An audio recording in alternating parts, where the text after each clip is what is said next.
Here's a video y'all been waiting for. It's the "Does money buy happiness?" debate. The answer is yes. Debate over. How can you say that? Easy, I say it with my mouth. That's how I say it. All right, y'all are gonna make me do this, that's fine. The idea that money doesn't buy happiness is coming from a standpoint of continuing to think that we're talking about material things. We're not. And I've said this in a couple of videos already. What money does buy. Here's a list. It buys skills.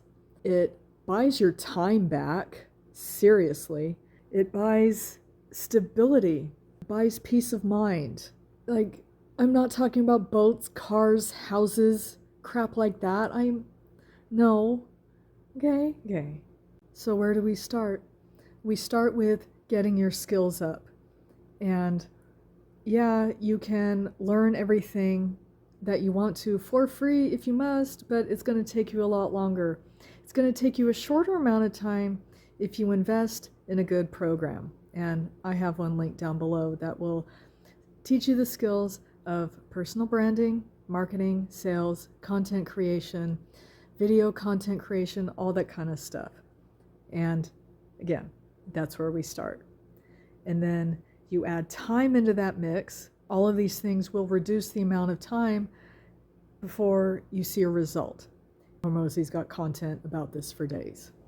And once you have your skills up, once you get the income coming in, because you've leveled up your skills, you get your debts paid down, you get your car paid off, everything starts to feel stable. How's that feel? Like you can breathe again? Stable? Where you're not having to worry about things? You know, all of this stuff, you already have it inside of you. Just because you can't see it doesn't mean it's not there. Here are some other teachers.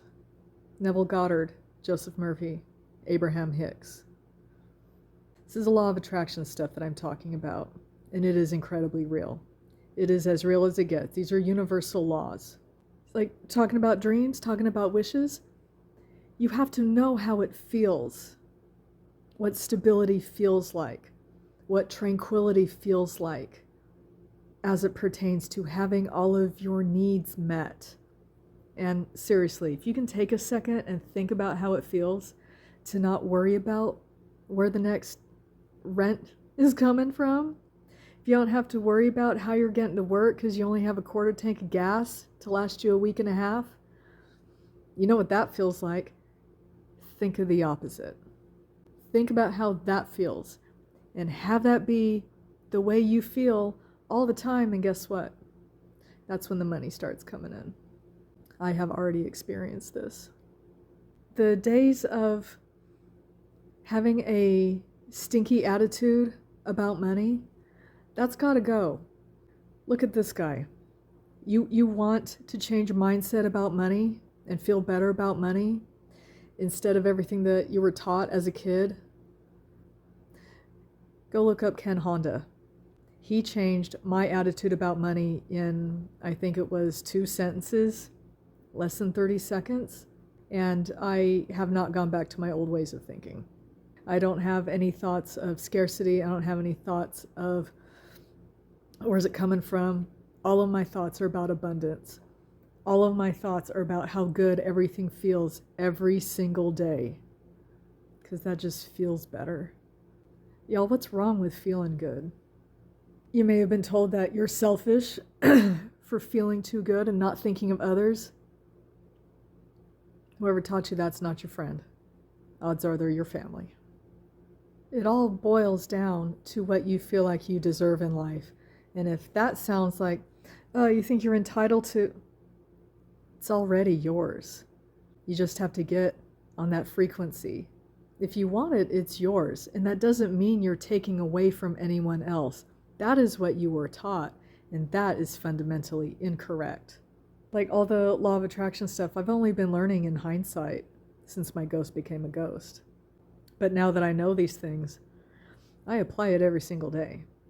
And this is how I stay chillin' every day. Because I much prefer the way this feels as opposed to feeling scared and nervous and worried and freaked out. That's no way to live. And that's how we've been living our whole lives. And it is time for something new. And it all starts by having an improved attitude about money and what it is. So, you saw all the teachers that I've posted here, they all have YouTube channels. If you need something specific, let me know. I'll throw you a link. But this really does have to settle the debate of whether or not money does buy happiness. The answer is yes, it does. And yes, it's okay. All right. I'll see you next time.